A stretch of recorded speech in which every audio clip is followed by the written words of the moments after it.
Now I would like to invite Ms. Diana Torres to deliver the opening remarks. Ms. Diana Torres is the Regional Governance Advisor at UNDP Asia Pacific. As a political scientist, Ms. Torres has over 20 years of experience in promoting democratic governance and strengthening state institutions across Latin America, Asia, Pacific, and Gulf countries. Since joining UNDP in 2008, Ms. Torres has led teams and managed global, regional, and country portfolios, focusing on governance and human rights. She has conducted research and co-authored policy papers on accountability systems at the subnational level, anti-corruption measurement, sectoral integration, and open and transparent public procurement systems. Ms. Torres, the floor is yours. Thank you so much, and thank you for that great introduction. Good afternoon, everyone. On behalf of UNDP, it is really my great pleasure to welcome all of you to this webinar called Pillar of Democracy, Youth Political Engagement for Inclusive Governance, which has been convened to commemorate the International Democracy Day that is celebrated every year on the 15th of September as an occasion to reflect on the state and health of democracy. Today, we would like to anchor the conversation around the role of young people in the journey of strengthening democratic institutions and societies. As you may know, in Asia and the Pacific, there is an estimated 25% of the population that are young people, ranging from 19 to 25 years old. This is about 1.1 billion young people in this region, which is a very significant proportion of the population, and thus it highlights the importance of acknowledging their role and agency in making societies a more inclusive and more democratic. Their voices, aspirations, and hopes are pillars of change. Young people are usually called drivers of change or agents of change. Their active civic and political engagement is essential for building resilient, equitable, and sustainable democracies. When young people feel alienated or disconnected, trust in governments and in democracy declines. Polarization and social fragmentation increases, and thus it can lead to the support of more authoritarian and populist regimes and to overall the deterioration of social and political freedoms and of the human rights. We have seen this happening in many countries in our region and beyond. And UNDP, we are really committed to empowering young people and fostering their leadership in promoting peace, security, and inclusive governance. We have been working tirelessly in the Asia-Pacific region to enable young people's civic engagement and meaningful participation in decision-making, political processes, and increasing their participation in governance structures. With today's webinar, we would like to bring your attention to our portfolio and platform approach to youth in governance, which we are very proud to share today with you. Through our collaboration with valued partners such as International IDEA, the Commonwealth Parliamentary Association CPI, Commonwealth Youth Program CYP, UNICEF, CIDA, and Open Society Foundations, among others, we have been doing important strides in advancing youth political participation in the region. Our speakers today will share more details about the work on youth parliaments, networks, resources, and training to support youth engagement in governance. Today, I would like just to open this webinar and conversation to call all of us to reaffirm our commitment to supporting young people and fostering their active participation in democratic governance, be it through youth parliaments, empowering young MPs, members of parliaments, engaging young people in anti-corruption efforts, engaging young people in social accountability initiatives, engaging young people in digital deliberations of policies, advocating for youth-friendly local governments, or increasing their civic engagement and civic education around elections. By creating an inclusive and participatory environment, we can ensure that the voices of young people are heard and their concerns are addressed, and therefore the health and state of democracies can be better. I really look forward to having an engaging and participatory discussion today, and increasing the collaboration with many partners and organizations that are in the Asia-Pacific region, trying to work together to improve and to empower young people as the pillars of change.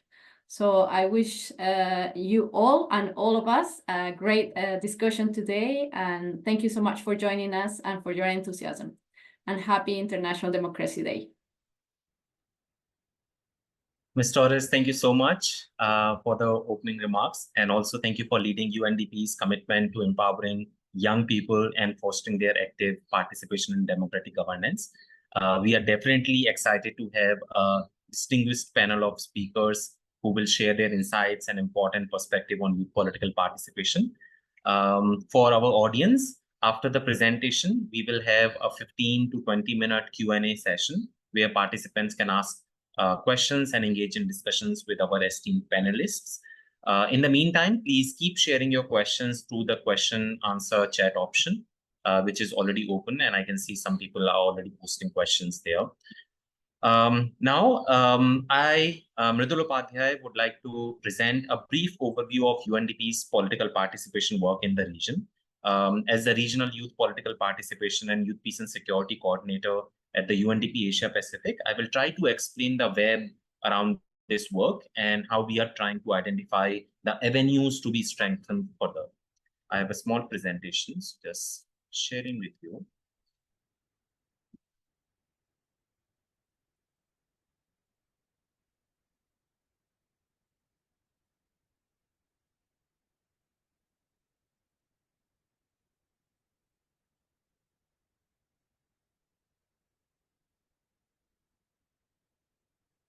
I hope you can see my screen. Thank you. So, youth political participation. Young people have always been politically active, voicing out on social media, on different social issues, creating new trends, or rallying for their communities. But in consolidating these changes, or drafting the policies, or deciding on legislation, or making the political decisions, they are sidelines, ignored, or sidelined. And this is what we are talking about. Some of the fact because of this is that there are only 2.87% of global parliamentarians who are currently under the age of 30 years old. And if we talk about the numbers in Asia Pacific, this number is even lower, which is just 1.84%. You might be also knowing that we have this global youth development index, which is produced by one of our partners, Commonwealth. And then you might be knowing that political and civic participation is the weakest and declining domain for young people globally.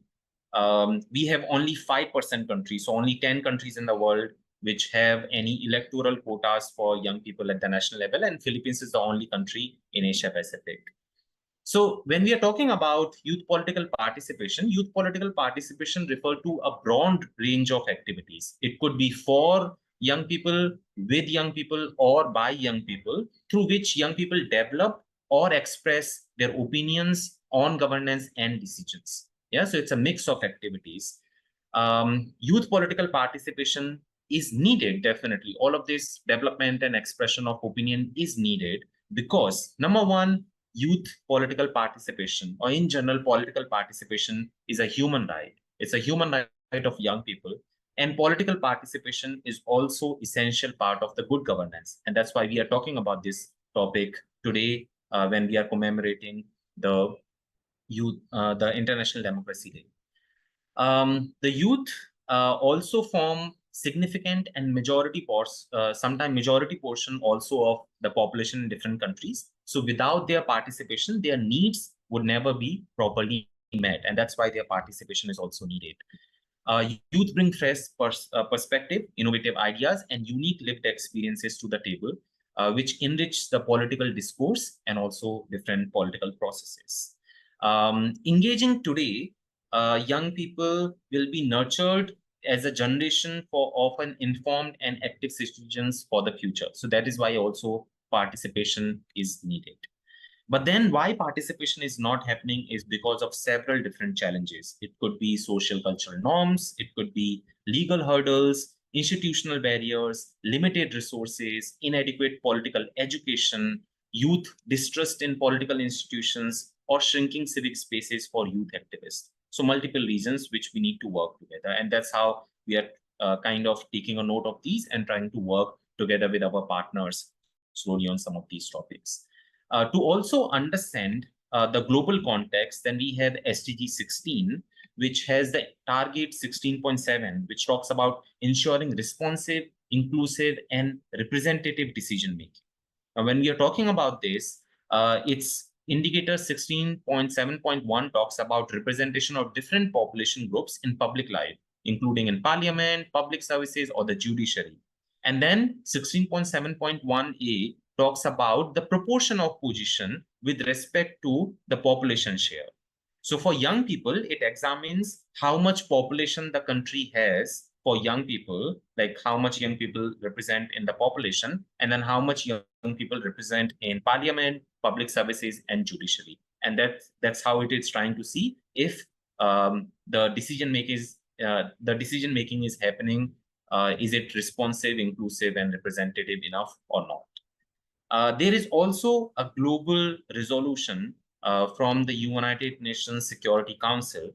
This resolution is called Resolution 2250, and it came on 9 December 2015, which is the first time UN and all the member states recognize for the first time the important and positive role that young people can play in maintaining and promotion of peace and security, and then also advocated for their meaningful participation. So these are some global framework which also inspires all the stakeholders, member states, all of us to actually work towards more inclusive participation of young people in governance and in democracies. So what we did is we tried to see the different projects, programs, initiative, and press release which are already existing in the region. We mapped around 150 initiatives on youth political participation, which were implemented in about 28 countries of Asia Pacific region. There were some regional initiatives, sub-regional initiative, multi-country initiatives, national initiative, sub-national initiative. There were few which were implemented by UNDP, some were implemented by other UN agencies, and then some other INGOs, CSOs, youth-led peace-building organizations, and the governments. And we were tried to map as many initiatives as we can get from the last 5 to 6 years. So from 2017 to 2023. Most of these initiatives were already completed by the time we were mapping, and a little bit of them, about 15 to 17%, were currently being implemented at that point of time. And we've also tried to see if those are long-term initiatives, like they are designed to be implemented for more than 6 months, or they are medium-term initiatives, like they are designed for only 2 to 6 weeks, 2 weeks to 6 months. And if they are designed for short term or very short term, like just a day-long event or even a less, like this webinar will be counted as a very short-term initiative. But some of the initiative that we will talk about, the research and the mapping itself, and some of the other training programs that we have, those are some of the long programs that we have. So when we did this mapping, a few things came out for us. We could see the trend of youth political participation programming in the region. We wanted to see, as I was mentioning, youth political participation is for youth, with youth, by youth. So we wanted to categorize these programs. So we wanted to see if these are for youth, by youth, or with youth initiatives. Are these young people in the room, around the room, or outside the room? Are these young people's perspective only going to governance, or they themselves are able to participate in the governance? Is it a youth parliament initiative, youth council initiative, youth caucus, or is it work with young parliamentarians or young councillors? That's what we were trying to see from youth role in these initiatives. And then we also tried to see what kind of thematic focus these initiatives are having. So is it focused on governance or political participation or climate or peace building or countering violent extremism or entrepreneurship? So a lot of different topics, like mainstreaming. When we talk about youth political participation, it can happen in all of these spheres. And also programmatic focus, like when we are implementing these programs, are we focusing more on trainings or research or advocacy or consultation or participation itself, or these are more of a conference or seminars? So when we did this, there were some interesting findings. We got to know that 60% of the MAP initiative were implemented for youth, 31% with youth, and only 9% by youth. Yeah, so this is one way. Another way was in the room, around the room, outside the room. We also tried to do for these, like how many times young people's perspective is going to the governance and how many times they themselves are able to participate in the governance. Programmatically, we realized that most of the programs are training programs, contributing to around 64% of the mapped initiative. Then campaigns and outreach are about 25%, and research, advocacy, consultations are third highest, which is about 17 to 22%. Now, you don't need to take off all of these numbers, but then we already have this research and this report on our website, so you will be able to easily get all of these stats there and you can see it. And we will be also sharing the recording with you. But moreover, what all of this analysis helped us to find out the specific programming avenues to increase youth political participation. We have already listed a lot of those avenues in the analysis summary of the report. So you can find on the same document on our website. But then we also picked a few for ourselves, and then we also had our partnerships to align or to work on some of these programming avenues.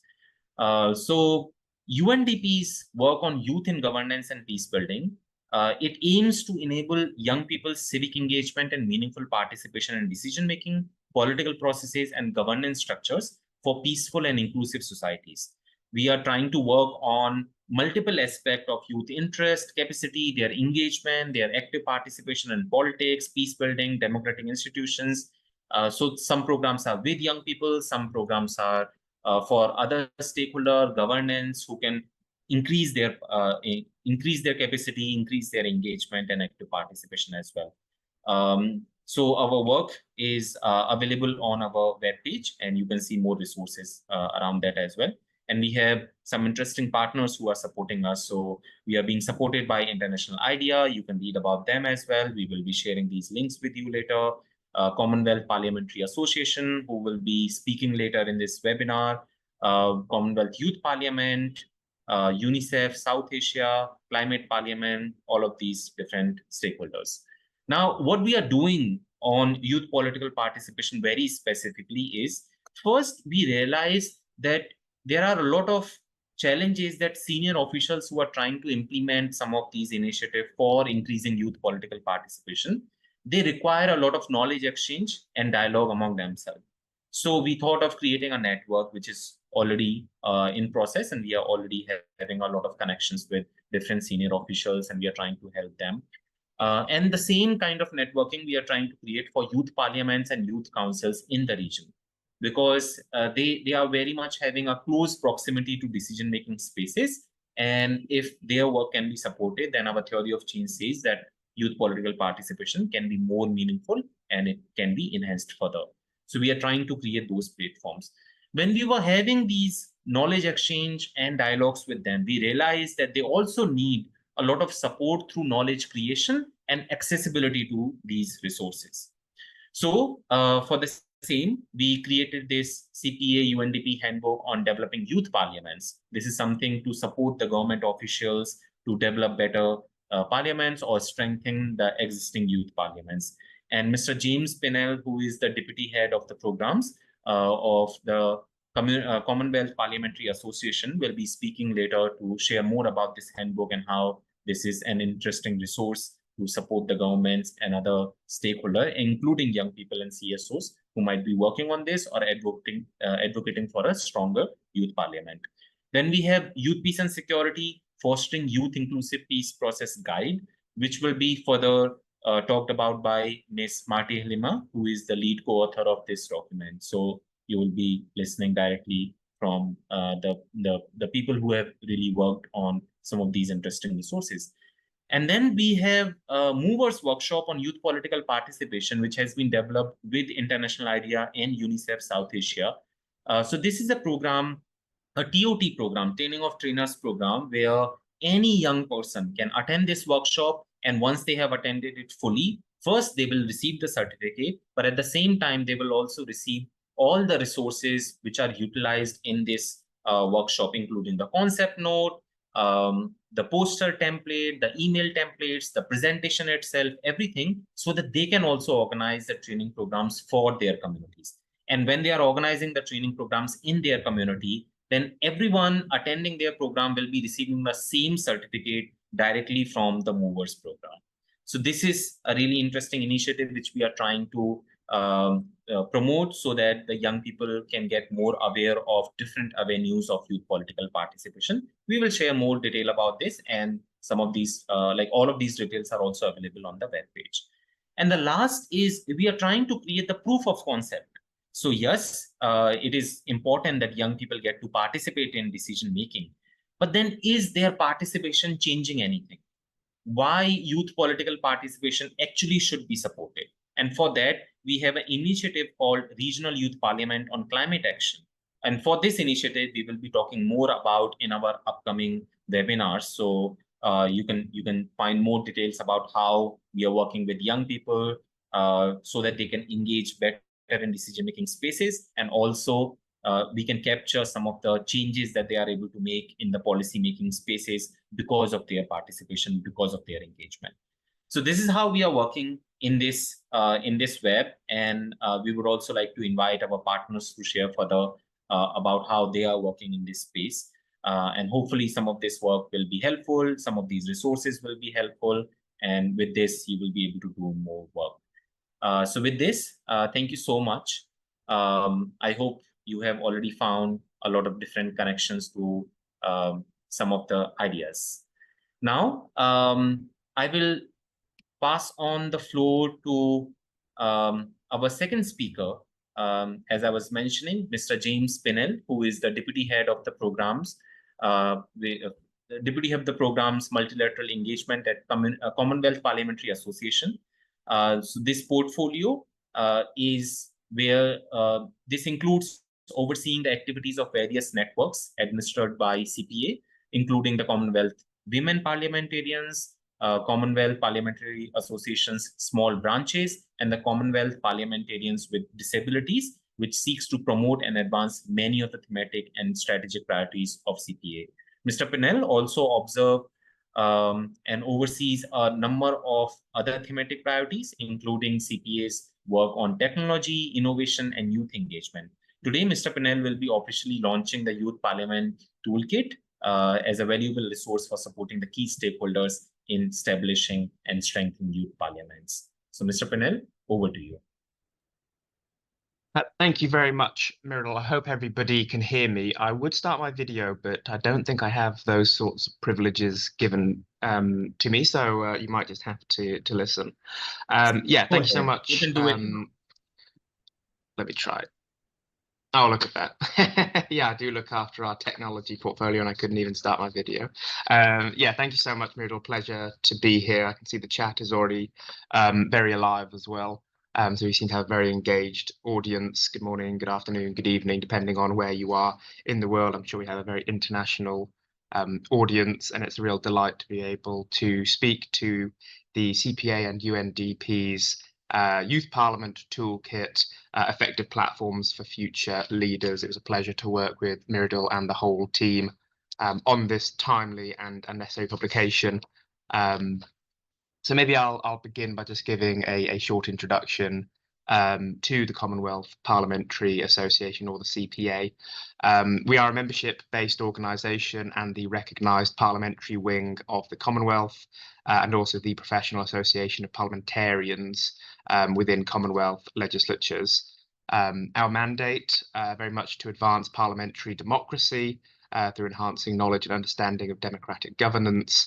And we also build an informed parliamentary community that is able to deepen Commonwealth commitments to democracy and also to further cooperation amongst our parliaments and legislatures. One of our USPs, we are the only parliamentary organisation that reaches out to national, state and provincial legislatures.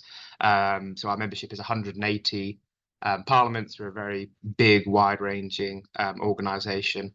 And that gives us access to approximately 17,000 parliamentarians and many more parliamentary staff that really do range in size, our legislatures, and the populations that they serve. We have the Indian Congress, which is enormous and serves a population over 1 billion. And I have a colleague in office with me at the moment who only recently came back from Niue, where I think the number of parliamentarians is only just into double figures, serving a population of around 3,000 people. So a very wide-ranging membership that we have, and I think I might come back to that a little bit later as part of my contributions to this webinar. As Mridul said in my introduction, or when introducing me rather, the CPA does have a thematic focus on youth. It's a thematic focus, it's also a strategic focus. It does form part of our organisation-wide multi-year strategic plan. We do pledge to prioritise the role and interests of young people within the work that we do and the operations that we carry out. We do uphold and promote youth participation in politics, and we also support young parliamentarians if and when they get elected. And one of the really rewarding things that we have seen at CPA is a number of young people who take part in our programmes do go on to hold elected office. Even here in the UK, we're based in London. Here in the UK, at the last UK election, a UK MP was elected, a newly elected UK MP who participated in our youth programmes. So that's always really rewarding to see. I'll touch a little bit on the importance of youth engagement and maybe a bit of the lack of youth interest in politics, though I think, Mridul, you did a really good job of this in your presentation. The IPU, our friends and colleagues at the IPU do collate data. I saw somebody was asking in the Q&A about data on MPs and their ages. The IPU does collect that data, so I would encourage everyone to go and have a look at that. And their data shows that only 2.8%, these are all 2023 figures, they will collate them for 2024 later this year and into next year, but currently latest figures show 2.8% of the world's parliamentarians are aged 30 and under, and only 18.8% are 40 and under. We might all have different definitions of youth, but yeah, 40 and under, it's under 20%, which is obviously very, very low. And a particular issue for those of us in the Commonwealth. The Commonwealth has a population of 2.5 billion people, of which 60% are 29 or younger. And as Mridul rightly pointed out, democracy can't be representative if, at least in the case of the Commonwealth, 60% of the population is translating into 3% of elected officials. Obviously, many policy areas that MPs, that parliaments legislate on do directly impact the young. If we think about education, if we think about employment, we know that climate is currently a priority for many, many young people.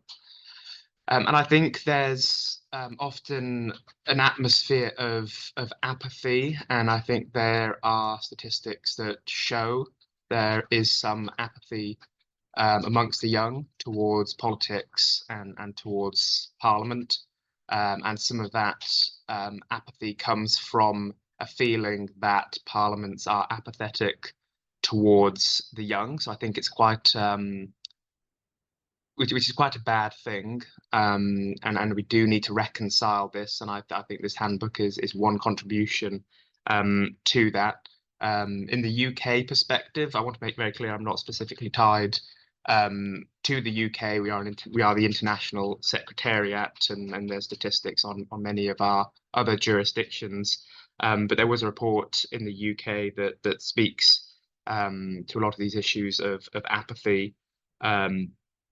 60% of 18 to 25-year-olds said they don't think politicians care about them, and only 54% of 18 to 24s turned out to vote in our 2019 election. I don't think the statistics are out for the 2024 UK election, but I'd imagine they'd again be amongst the lowest age group turnout-wise.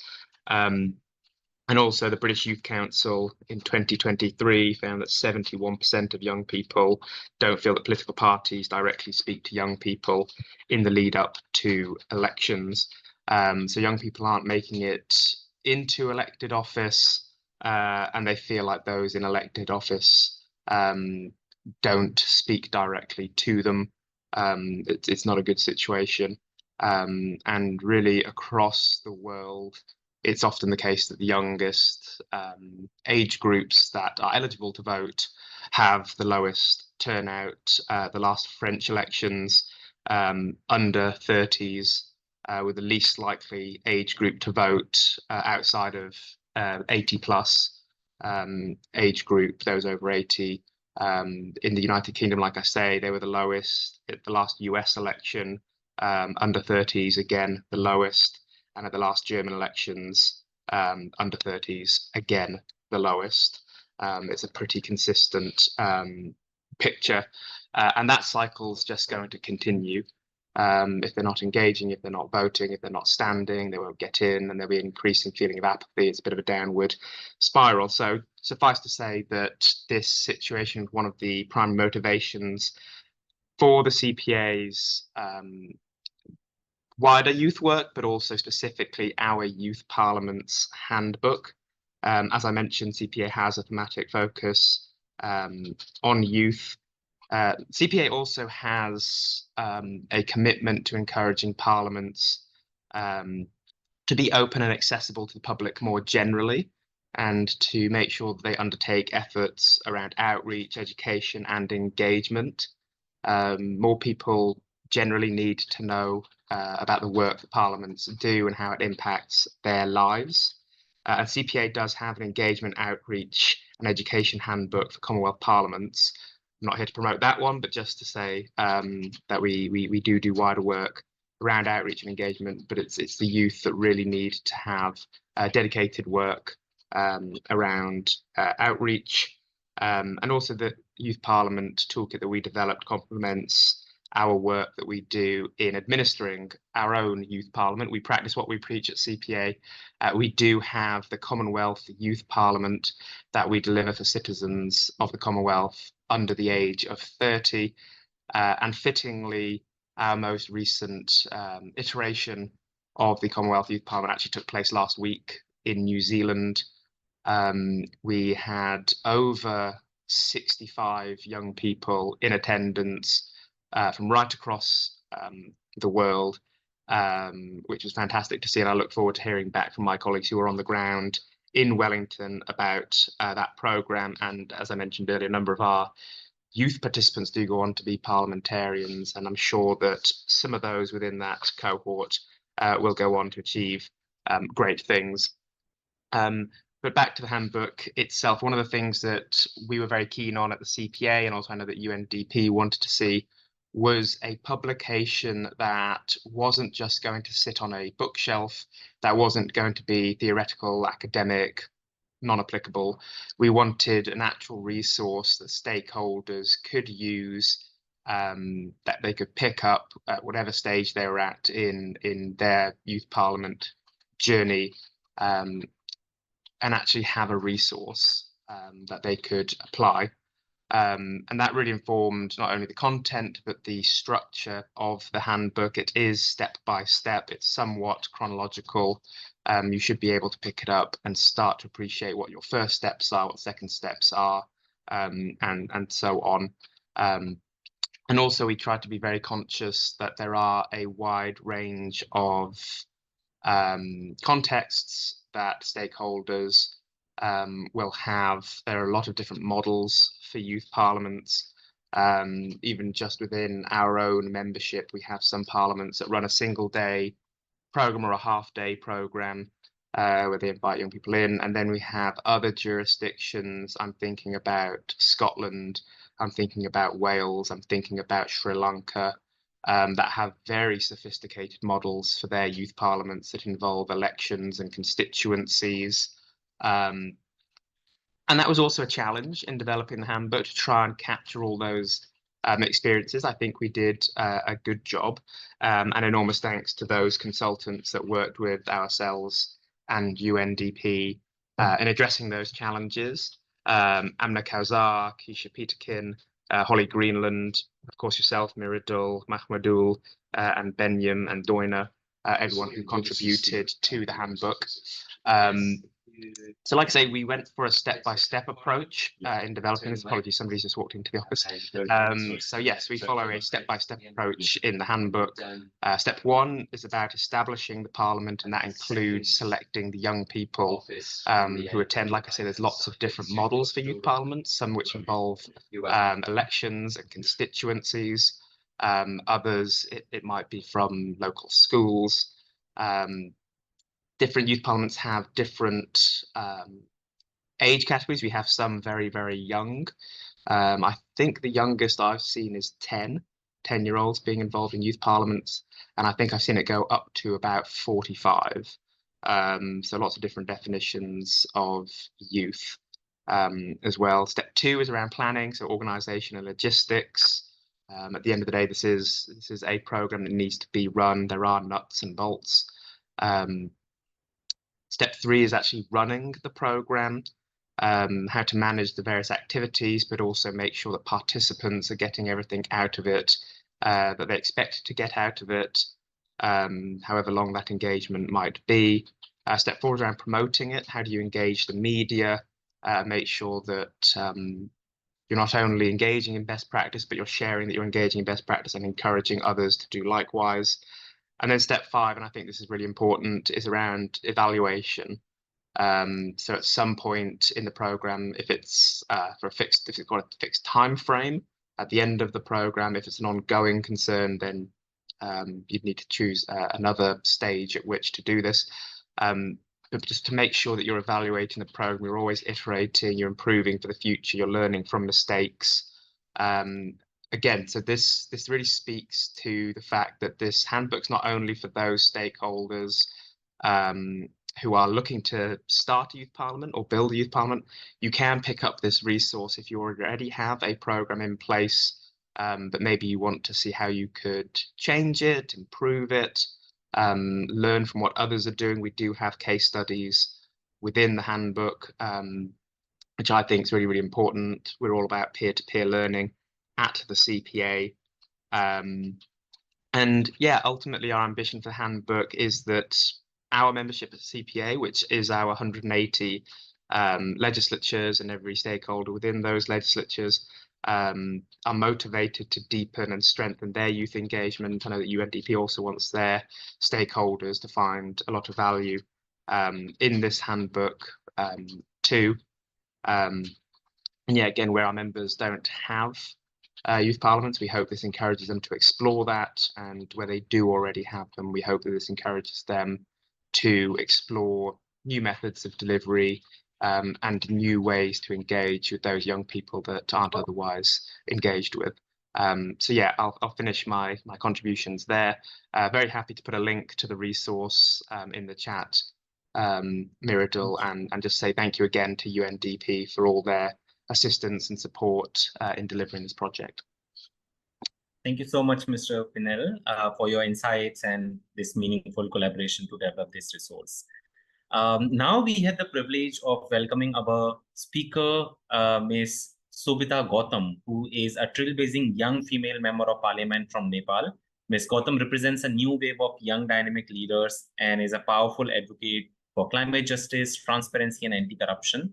Known for her fearless approach and fresh perspective based on data and facts, Ms. Gautam is reshaping the political landscape, championing the voices of underrepresented, and driving meaningful changes in Nepal's governance. Ms. Gautam, your first-hand experience as a first-time MP and also a young leader in the government will undoubtedly provide valuable insights. It will also inspire, hopefully, more young people and possibly insights about challenges and opportunities of youth political participation. So please have the floor and share your journey with us. Thank you so much.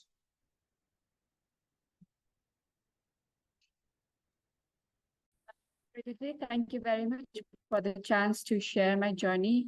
Since we don't have a lot of time right now, I am in Parliament and I'm taking some time to share my thoughts here through the meeting room. So I'll just keep it very short.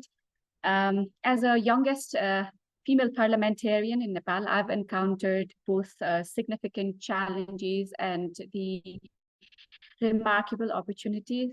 My path from an unelectrified village with under-resourced school to a seat in parliament has been both transformative and inspiring. Growing up in a remote area, I have faced firsthand obstacles to the education and healthcare. I think those people who grew up in the remote area face such things. And these early struggles always ignited my passion for the advocating the change and the equity and achieving success in Kathmandu's election, where I was the only female winner out of 9 elected women parliamentarian out of 165 constituencies. I was one of them. And I underscore, I think, the perseverance required and crucial role that youth can play in shaping the governance. And in Parliament, I've been deeply involved in addressing the vital issues such as health, education, and climate change, like you have rightly mentioned before, and livelihood of the people. And I'm very proactive in reviewing the proposed bills that is proposed in Parliament by the government, and I always try to seize the opportunities to propose amendments. My contribution includes amending the Constitutional Council Act, Anti-Corruption Act, likewise the Climate-Related Act.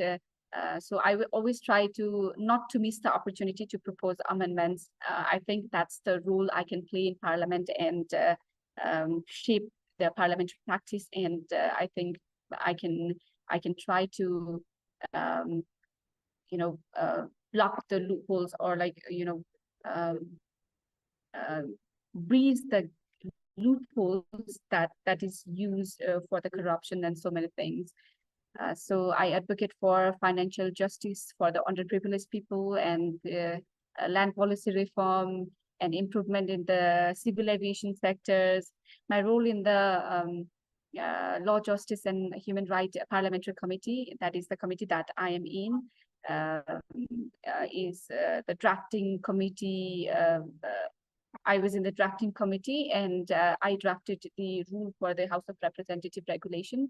I was also there. So wherever I get the opportunity, I always try to be very active and give the inputs. Also, I am the central committee member of my party, Rashtriya Swatantra Party. Not only the central committee member, actually I'm one of the founding member of the party, and I think I played a very key role in its swift rise, in its rise as a 4th largest political party. And this success highlights the demand for new new corruption-free leadership and the potential of the youth-led initiatives.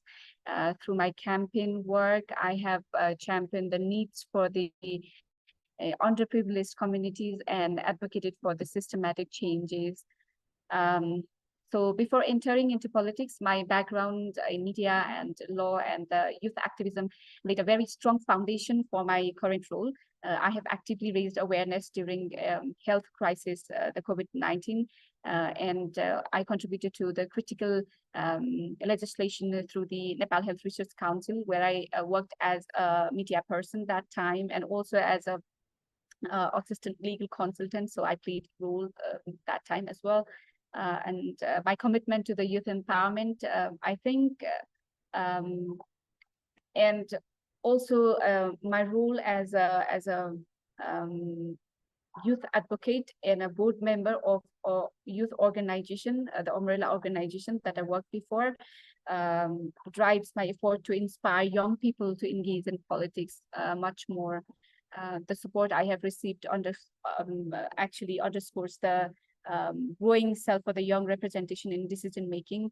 My goal is to show that with the right opportunities and the support, youth can be very powerful agent to the positive change. That I think I am the good example.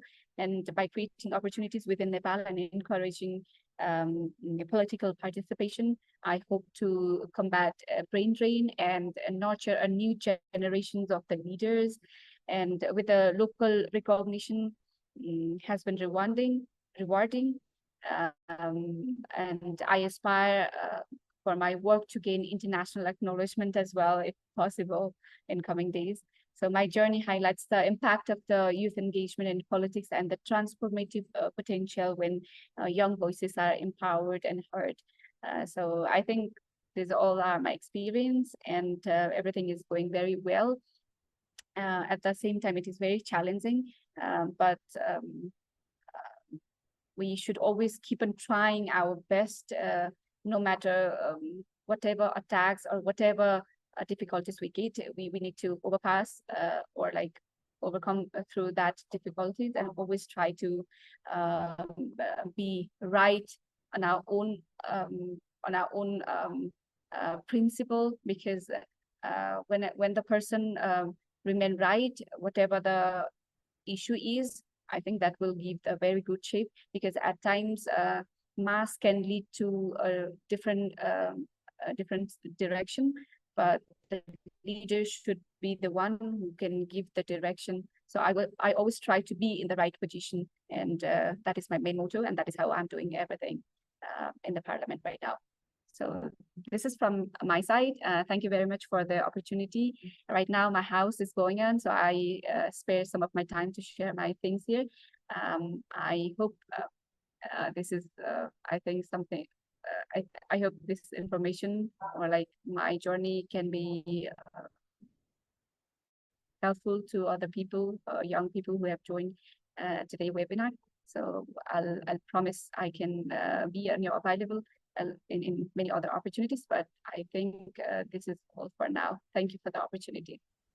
Thank you so much, Ms. Gautam. This is really helpful. Thank you so much for joining us and giving us your valuable time. I guess your personal journey definitely is something that we can learn from, and how you're challenging the barriers and stereotypes that are there against young people in the context of political participation. What I'm hearing is that all the experiences help. Young people need to take that leap of faith and find the avenues when they're already there, so that those stereotypes can be broken, that young people are not interested in active politics, and all of those social and cultural barriers that some of the questions are also coming related to that. Thank you so much. We will definitely, maybe our audience is very interested, and we would like to create another opportunity where they can have a longer engagement with you and learn more about your journeys and how you address some of those challenges. Thank you so much for that. Now, I would like to invite our last speaker, Ms. Marte Hellema, who is the lead co-author of the Youth Peace and Security Fostering Youth Inclusive Peace Processes Guide. Ms. Hellema has over 20 years of experience working with both civil society organizations and UN on the issues related to conflict prevention, peace building, human rights, youth, social entrepreneurship, and also particularly, but not limited to, Asia Pacific region.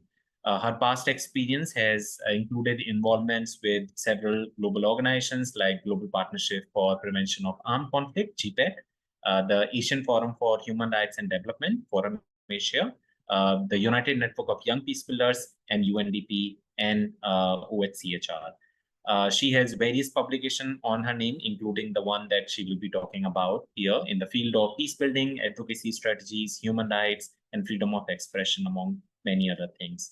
And she has also written to a lot of media outlets, including Open Global Rights and Asia Times. Ms. Hellema, please share with us the key findings and recommendations from this important publication that you have worked with. Thank you. Thank you so much, Mridul. After an introduction like that, I feel a little bit, I hope I can live up to the expectations, as well as knowing that I'll be the last speaker of already a very rich round, so I'll try to keep it brief. So I'll be sharing with you today some of the findings and recommendations from a guide that was published by UNDP earlier in the year, Youth, Peace and Security, Fostering Youth Inclusive Political Participation. So this is a guide that speaks on youth political participation, specifically within the context of the Youth, Peace and Security agenda. But there we also want to highlight that this does not mean that this agenda is limited to war-affected or fragile countries. On the contrary, it's the role of us all to promote youth peace and security as a global common agenda, and also therefore this aspect of youth political participation within that context is very much a sort of something for us to strive for as a whole. I did not write this guide by myself. I wrote it together with my colleague Ruth Beekmans and under the guidance of Noyela Richard and Pauline Denofrauk from the UNDP, as well as with inputs from a range of different stakeholders, much too many to name here now, but just to say that these insights are not coming from myself alone. When it comes to some of the key findings, I think some of the things will be echoing what has been said already, but I'll still go through them. And I think some of the things might hopefully also be addressing some of the comments or questions that are posted in the chat. So hope that they will be helpful. So to begin with, the guide gives an overview of different trends, challenges, strategies, and opportunities to promote youth peace and sort of youth political participation within the context of youth peace and security. It champions a need for a greater focus on youth political participation, and it gives concrete examples as well as key recommendations to make that happen.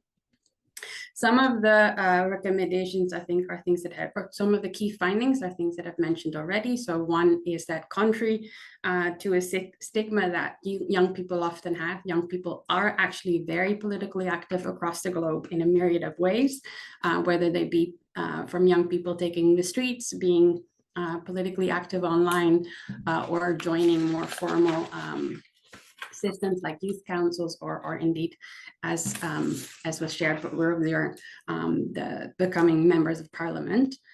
However, these means of political participation are barred by a multitude of barriers. I think this was one of the questions set in the chat as well. So some of the key barriers that we found was financial barriers. It costs, unfortunately, often costs money to be able to become politically active. At times, maybe a lack of quality education, specifically when it comes to civic education. Legal barriers to participation, institutional and organizational barriers, things like minimum quota of years of being active, or age caps on people, on young people being able to run for office. Social cultural barriers. I think this was also something that was highlighted in the chat, where you see societies where leaders are traditionally thought of needing to be older, and so that kind of stigma being an obstacle, including harmful gender norms. As also my colleague James mentioned, the distrust among youth themselves of political institutions, shrinking civic space. Then, of course, there's, when it comes to the youth peace and security agenda, additional barriers related to being in fragile or conflict-affected settings, as well as just a general lack of research and therefore of data on youth political participation. Another finding was that in those instances where there is research or learnings around youth political participation, it's often limited to numbers. So youth become a tick box rather than promoting meaningful participation, and maybe a lack of needed robust and sustained partnerships to really support young people becoming fully politically active. And taking into account, there were some key recommendations, and I realize we're running out of time, so I'll try to walk through these as quickly as possible without hopefully losing people's attention. Firstly and foremostly, to ensure safety and security of young people. Unfortunately, young people often, when they become politically active, become victim of harassment or violations, whether they be physically or online. Countering the trend of shrinking civic space. Make sure that authorities that use repressive measures to crack down on young people are held accountable. Support young people in navigating some sensitive issues like that are consequences of becoming politically active, including digital, physical, and mental well-being, as well as being aware of their human rights.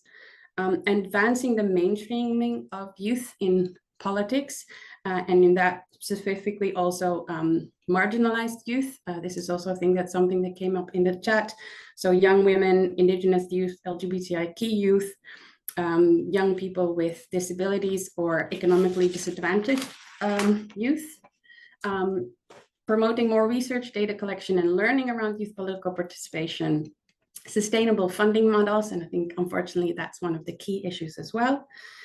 Inclusive decision-making when it comes to youth-oriented programming, which means both including youth in the programs that are set up for or about them, as well as making sure that there's a diversity among youth. So we see often a focus on maybe urban youth or youth that are English speakers, and that excludes a whole range of other young people that don't have those abilities or that access. Bridging the digital divide. Unfortunately, this is something digital platforms provide opportunities, but it also means that those that do not have those access are left behind. Adopting a whole of society approach, and always making sure that the needs of young people are prioritized. At times, because we have very important frameworks that promote youth in whichever may be, sometimes the promotion of those frameworks takes over and become an end in itself, and therefore then override the actual need of young people. So those are some of the key findings and recommendations that were mentioned that we found in our research and mentioned by many of you people that we spoke to and that are included in the guide. I believe that Mridul and colleagues have already shared the link to have access to the guide in the chat, and I'm very happy to answer any questions people might have. Thank you very much. Thank you so much, Ms. Marte, for this. And we already have a lot of questions coming in, so I guess we can already start engaging with some of those questions. We have very less time left now, so I will request our speakers and the participants to stay with us for at least 10 more minutes. We have some interesting questions which maybe I can pass on to some of the speakers. I guess one question that we have here, moving to the question answer session, and I will pass it to Mr. Marte Hellema. So the resource is focusing on youth peace and security and youth political participation. We wanted to understand from you, what is the need to think about youth in governance and peace building together? Maybe you can share a little bit about that. Sorry, so you mean why the combination of peace and security and governance in youth? Okay, so I think the guide here takes political participation a lot wider than maybe more parliamentary politics. Just to say that from the beginning. So this might be indeed online activism to streets. So there's a whole wide range of different forms of political participation that we took into account. The reason to focus specifically on the youth peace and security agenda and political participation in this is the recognition that these two are intrinsically bound. As I said in the beginning, maybe the feeling would be that this is an agenda that focuses only on conflict-affected and fragile countries. However, I think if you see democracies around the world are finding themselves in uncertain waters, and you see an increase in polarization, distrust, all grounds for conflict. And so in that sense, the ideas of needing to focus on sustainable peace, I think are very widespread needed. And youth political participation in general is a key component of that, to be able to promote sustainable peace. It's essential to ensure all are included. And as said in the beginning, particularly in regions like the Asia Pacific, where you have such a huge youth population, none of those efforts can be done without a profound and meaningful inclusion of young people. And so I think there, of course, also in maybe more formally, youth political participation is a key pillar of the YPS agenda. But I think more importantly, maybe if you look at our societies without youth political participation, bigger efforts of sustaining peace would just be strongly undermined. Sure, thank you so much for this. Definitely, and that's why I guess we want to also talk about this topic in the context of the International Democracy Day. So bringing these two topics together. We have one more questions, and I guess Mr. James Pinnell can answer this. So this question is about like we are specifically focusing on youth parliaments. So how youth parliaments can be made an important space for active youth political participation. So given that there are already a lot of different kind of like challenges that young people are facing, why we are specifically focusing on youth parliament and how they can be made an important space for active youth political participation beyond just civic engagement or civic education kind of spaces. Yeah, thanks, Mridul. Yeah, that's a good question. I definitely encourage whoever asked that question to take the time to read the publication, because I think we do discuss that a little bit there. Yeah, you need to decide what you want to get out of the youth parliament as well. Like I said, there's lots of different models. I think if you're looking to make it as holistic as possible, a space that has lasting engagement with young people, you might want to follow more of the Sri Lanka model.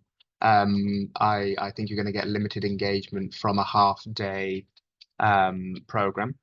I think also what you should do in advance of a youth parliament is try and do a little bit of stakeholder mapping amongst your youth population. Find out what's of the most interest to young people.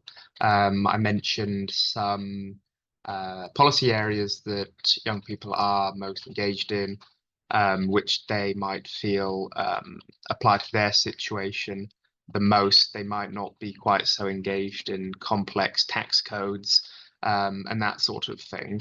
I think you need to find spaces where they have those direct concerns. They feel they can speak confidently on those elements. And I also spoke about making sure that you evaluate your program, that you iterate, and you're only going to be able to do that if you actually speak to the participants.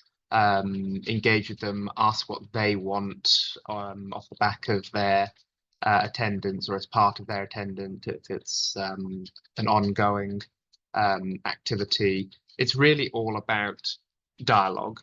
It's not the case that the program has a beginning, a middle, and an end, and then you go into the next iteration as a completely fresh endeavor. So yeah, I'd really just encourage that education side of things. And also, if you are an institution that's delivering a youth parliament, I think it should form part of a wider strategic push for, yes, wider youth involvement, but also, again, I come back to it, efforts to make the institution as open, accessible, and transparent as possible.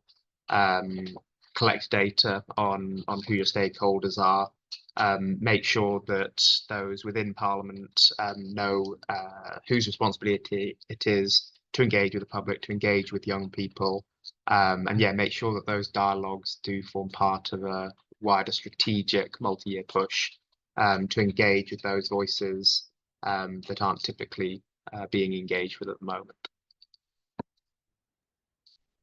Thank you so much, James, for this response. I'm also checking some more questions. Maybe I can also invite my other speakers. Mr. Ben, if you have any specific questions that you have noticed that you would like to raise to the panelist. Thanks. I think we see a lot of questions. Thanks for excellent webinar and lots of great insights. Really appreciate that. One thing we are seeing is a lot of questions around nepotism when it comes to youth spaces, youth political spaces. How are we countering that to allow for a more democratized space? How do we avoid these well thought through, safe spaces for young people being hijacked by certain groups that, meet elite or nepotism? There are many different aspects to it, but that has come up several times among the questions. So that's one set of questions that we see. And another is about political will. Can you actually advance youth political participation in countries if there is no political will? How far can you take? How far can you go? Is also a set of questions that I've seen. I'll stop there. Thank you. Thank you so much. And these are important reflections. It's not that we are able to do everything, and that's where we are partnering with different stakeholders, different actors, where we can also kind of take these insights and work on them together. So that's where like the partnership between Commonwealth Youth Program, Commonwealth Parliamentary Association, International IDEA, UNICEF, South Asia Office, all of these partnerships are really helping us with. So definitely we will continue working on some of these. We again invite you to look at our website where you can see all of these resources, and you can also reach out to us later. We would like to thank you again for your questions and responses. And now to conclude this webinar, I would like to thank all of our speakers for their valuable contributions and insights. I would also like to express my gratitude to all the participants for their valuable time. We hope this webinar has inspired and motivated you to continue your work in promoting youth political engagement and fostering inclusive governance. Please feel free to explore further our webpage and reach out to us. Thank you so much and have a wonderful day.